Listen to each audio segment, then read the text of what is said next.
Hello guys, welcome back to my channel वत्साल्या।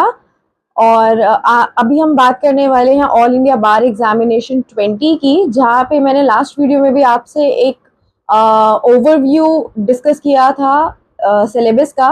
लेकिन इस video में हम डिटेल डिस्कशन करेंगे कि क्या सिलेबस होने वाला है ऑल इंडिया बार एग्जामिनेशन 20 का। तो सिलेबस की डिटेल में जाने से पहले मैं आपको बता दूं कि ऑल इंडिया बार एग्जामिनेशन ऑफलाइन मोड में होता है। 100 मार्क्स का एग्जाम होता है और मिनिमम क्वालिफाइंग मार्क्स चाहिए होते हैं एग्जाम क्लियर करने के लिए। जैसे if you are from general category और ओबीसी, तो आपको चाहिए मिनिमम 45%, मतलब 45 मार्क्स मिनिमम चाहिए। And if you are from SC ST category और डिसेबल कैंडिडेट, तो आपको मिनिमम 40% मार्क्स चाहिए। इसका मतलब 100 में से एटलीस्ट 40 क्वेश्चन आपके ठीक होने चाहिए, ताकि जो रिजल्ट है वो पास आए। और दूसरी बात कि ऑल इंडिया बार एग्जाम का जो रिजल्ट आता है वो कभी स्कोर कार्ड की तरह नहीं आता। उसमें सिंपल लिखा होता है कि पास या फेल। उसके बाद ये एग्जाम होता है ऑफलाइन मोड में। ओपन बुक एग्जाम टेस्ट होता है। ओपन बुक एग्जाम टेस्ट का मतलब कि आप अपने बैरक्स ले जा सकते हैं। उसके अलावा कोई भी जो स्टूडेंट है जो लॉ कर रहा है, तो किसी भी ऑल ओवर इंडिया किसी भी स्टेट में प्रैक्टिस करने के लिए ऑल इंडिया बार एग्जामिनेशन को क्लियर करना मैंडेटरी है। इनफैक्ट आजकल तो काफी सारे स्टेट एनरोलमेंट में भी इनकी रिक्वायरमेंट है। इसके अलावा बहुत सारे एग्जामिनेशन में भी इसकी रिक्वायरमेंट है, तो इस एग्जाम को मिस आउट नहीं करना चाहिए। दूसरी बात ये डिस्कस कर लेते हैं कि कौन कौन इस एग्जाम को अपीयर कर सकता है। तो यहाँ पर 3 तरह के कैंडिडेट्स हैं जो इस एग्जाम को दे सकते हैं। पहला, तो जिनकी लॉ कंप्लीट हो चुकी है वो इस एग्जाम को दे सकते हैं। सेकंड, जो अपने 3 ईयर या 5 ईयर लॉ कोर्स के, अगर वो 3 साल की लॉ कर रहे हैं तो वो 6 सेमेस्टर में है, और अगर वो 5 इयर्स वाली इंटीग्रेटेड लॉ कर रहे हैं तो वो अपने 10 सेमेस्टर में है, वो कैंडिडेट्स भी ऑल इंडिया बार एग्जाम का फॉर्म भर सकते हैं। तीसरे वो है जो जिनकी लॉ कंप्लीट हो चुकी है लेकिन उनको अभी तक डिग्री नहीं मिली है, वो भी कर सकते हैं। उसके बाद यहाँ पर ये तो हो गया कि कौन कौन अप्लाई कर सकता है इस एग्जाम के लिए। 3 घंटे का 3 hours 30 minutes का ये एग्जाम होता है। मतलब आपको इसमें रीडिंग टाइम भी दिया जाता है कि आप क्वेश्चन पेपर को रीड कर लें। और ऑफलाइन मोड में आपका एग्जाम होता है और सेंटर आपको कहीं पर भी ऑल ओवर इंडिया कहीं पे भी मिल सकता है। तो अब बात करते हैं डिटेल सिलेबस की। तो यहाँ पे डिटेल सिलेबस, तो वैसे मैंने आपको मोस्टली सब्जेक्ट लिस्ट जो 19 लॉ सब्जेक्ट्स हैं उनकी मैंने लिस्ट आपको लास्ट वीडियो में दे दी थी, बट इसको हम और डिटेल में देखेंगे। ठीक है, तो अब डिटेल डिस्कशन करते हैं सिलेबस की। अगर हम कॉन्स्टिट्यूशनल लॉ की बात करें तो मैं आपको ये टॉपिक वाइज बाइफिकेशन बताऊंगी। तो यहाँ पर आएगा आपका history and nature of Indian constitution, union and it's territory, concept of states, fundamental rights, relationship between fundamental rights and other parts of constitution, executive, parliament, state legislature, center state relationship, union and state judiciary, emergency provisions, amendment of constitution, etc. तो basically जो main parts है constitution के वो यहाँ पर आएंगे। उसके बाद बात करते हैं आईपीसी और बीएनएस की। तो आईपीसी तो फुल आएगी। उसके बाद overview of BNS, landmark cases on IPC, crime and its elements, फिर history and kinds of punishment. अच्छा, अब यहाँ पे आपको पता होगा कि काइंड्स ऑफ पनिशमेंट में चेंज हो गया, अब कम्युनिटी सर्विस आ गया है बीएनएस में। तो ऐसी छोटी छोटी चीजें पूछ सकते हैं वो कि कौन सी न्यूली पनिशमेंट ऐड की गई है बीएनएस में, तो आपको ऑप्शंस मिलेंगे। तो इसमें आपको बुक में से सर्च करने की जरूरत नहीं है, बैराक में से आप खुद थोड़ा बहुत खुद भी कर सकते हैं, जिसमें आपको ऑप्शन दिया जाएगा कि फाइन है, ओनली फाइन है, रिग्रेस है, सिंपल है, इम्प्रिजनमेंट। तो वहां पे आपको एक ऑप्शन दिया जाएगा कम्युनिटी सर्विस, तो community service is the right answer. ठीक है, देन आपके history and kinds of punishment, general exceptions, trivial acts, private defence, abetment, conspiracy. अच्छा, कॉन्स्पिरेसी में भी चेंज है, छोटा सा चेंज है। बीएनएस में कॉन्स्पिरेसी में अब ऑब्जेक्ट वर्ड यूज किया गया है। अगर आप इसको ढंग से देखेंगे तो आपको पता चलेगा कि कॉन्स्पिरेसी में ऑब्जेक्ट वर्ड यूज किया गया है, कॉमन ऑब्जेक्ट। तो ये छोटी छोटी चीजें वो पूछ सकते हैं। वैसे छोटी चीजें नहीं है, ये बहुत इंपॉर्टेंट चीज है, काफी बड़ा चेंज है, वाइडर कर दिया है कॉन्स्पिरेसी के कॉन्सेप्ट को बीएनएस में। ठीक है, अबेटमेंट हो गया, कॉन्स्पिरेसी हो गया, ऑफेंसेस अगेंस्ट स्टेट हो गया। अब अच्छा, अब ऑफेंसेस अगेंस्ट स्टेट को यहाँ पे क्यों इंक्लूड किया गया है?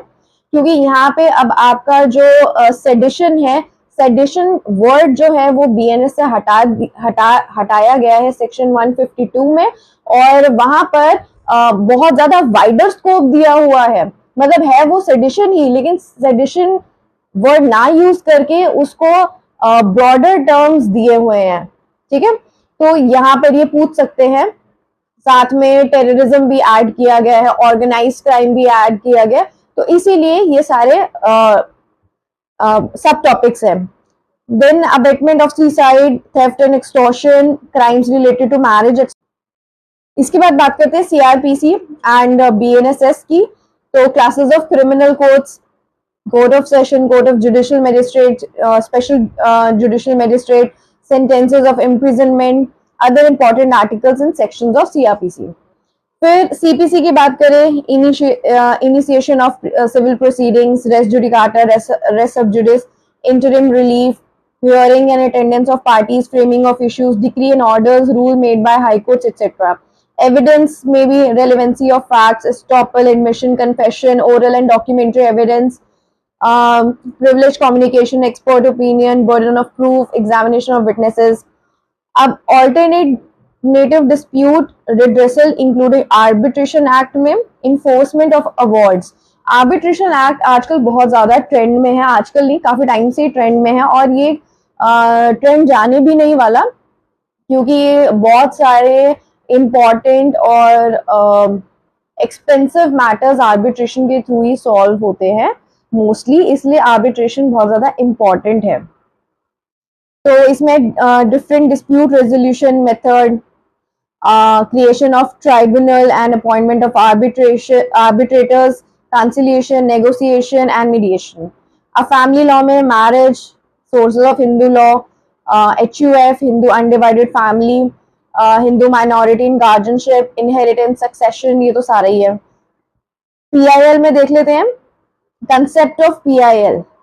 तो concept of PIL is also very important. Justice Bhagwati ने PIL को इंट्रोड्यूस किया था इंडिया में। Judicial activism to public interest litigation act, procedural law, role of judiciary. Obviously जो PIL है और जुडिशरी का बहुत क्रूशियल कनेक्शन है, तो उसके बारे में भी पूछ सकते हैं। एडमिनिस्ट्रेटिव लॉ में relation with constitutional law, nature and scope of administrative law, corporations and public undertakings, judicial control, administrative actions, etc. Professional ethics में आपका आएगा legal profession and its responsibilities, selected major Supreme Court judgments, duty to the court, selected opinions of BCI, etc. Company law में issue of shares, Companies Act, FEMA, SEBI, इनके बारे में थोड़ा थोड़ा। वैसे देखा जाए तो कंपनी लॉ सिर्फ 2 क्वेश्चंस की वेटेज रखता है, तो और कंपनी लॉ बहुत वास्ट है, बहुत ज्यादा बड़ा है, तो अगर इसको स्किप किया जाए तो थोड़ा ये स्मार्ट वर्क हो सकता है और सब्जेक्ट्स पे फोकस किया जाए, क्योंकि कंपनी लॉ अपने आप में बहुत ज्यादा हैवी है। और 2 मार्क्स के लिए पूरा कंपनी लॉ पढ़ना including SEBI and FEMA, I don't think it's worth giving time.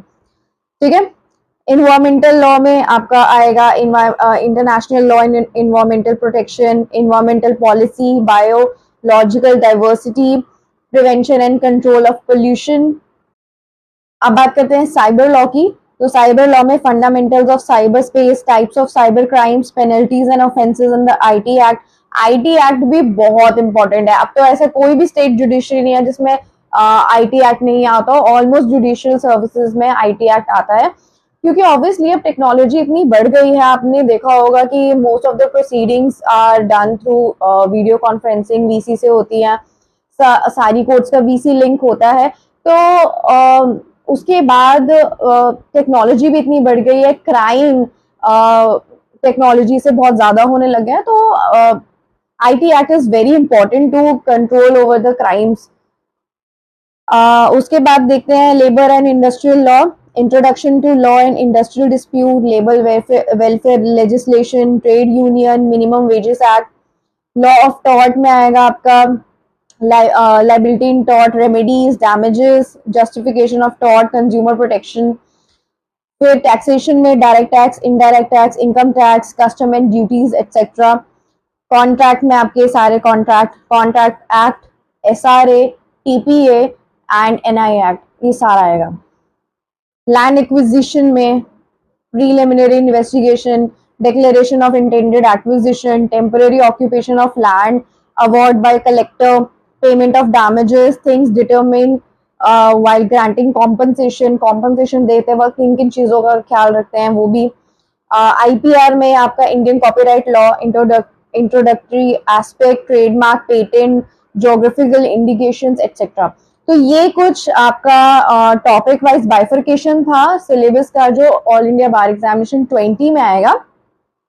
तो आप लोगों को किस हिसाब से प्रिपेयर करना है वो मैं आपको बता देती हूँ। आपको सबसे ज्यादा वेटेज वाले सब्जेक्ट्स लेने हैं। जैसे आपको कंपनी लॉ है वो बिल्कुल भी ज्यादा वेटेज नहीं रखता, और जैसे टैक्सेशन है वो भी इतना वेटेज नहीं रखता। तो इनको हम फिर भी स्किप कर सकते हैं, क्योंकि इनमें मार्क्स तो कम मिल रहे हैं, लेकिन ये इनमें मतलब इनकी सिलेबस, इनका स्कोप ही बहुत ज्यादा वाइड है। इन्हीं को कंप्लीट करते करते हमारा आधा टाइम चला जाएगा। तो इससे ज्यादा कि जब हमें पता है कि कॉन्स्टिट्यूशन से 10 क्वेश्चन आएंगे, BNS IPC से 10 क्वेश्चन, मैक्स 8 क्वेश्चन आएंगे, तो इनको प्रिपेयर करना ज्यादा रेलेवेंट है रादर की और सब्जेक्ट्स पे जाएं। तो यहाँ पर आपके जो मेन सब्जेक्ट्स हैं, हिंदू मतलब फैमिली लॉ हो गया आपका, आर्बिट्रेशन हो गया आपका, कॉन्ट्रैक्ट है, BNS है, एविडेंस है, BNSS है, ये सारे मेजर रोल प्ले करेंगे कि आप पास हो सकते हैं। लेकिन अगर हम छोटे छोटे सब्जेक्ट्स पे आए तो इनको तो वैसे ही कवर करना बहुत मुश्किल है, प्लस इनको फिर इनकी वेटेज भी कम है। मतलब मेरे हिसाब से मुझे ऐसा लगता है कि जिन सब्जेक्ट्स की ज्यादा वेटेज है उनको ज्यादा फोकस करना चाहिए। तो यहाँ पर आज मैंने आपसे डिस्कस किया है detail syllabus of all India bar examination 20, और ये सारे जो टॉपिक्स हैं वो बहुत ही इंपॉर्टेंट है। मतलब ये तो इंपॉर्टेंट वाले टॉपिक्स दिए हुए हैं, इसके अलावा इसका मतलब ये नहीं है कि इन टॉपिक्स के अलावा जो भी रेजिड्यू है उनको नहीं मतलब प्रिपेयर करना है, एटलीस्ट उनको गो थ्रू तो जरूर करना है। तो क्योंकि अगर वहां पे एग्जाम में क्वेश्चन आ गया तो यहाँ वहां पे हम कुछ नहीं कह सकते कि ये क्वेश्चन क्यों दिया है, तो आउट ऑफ द टॉपिक है।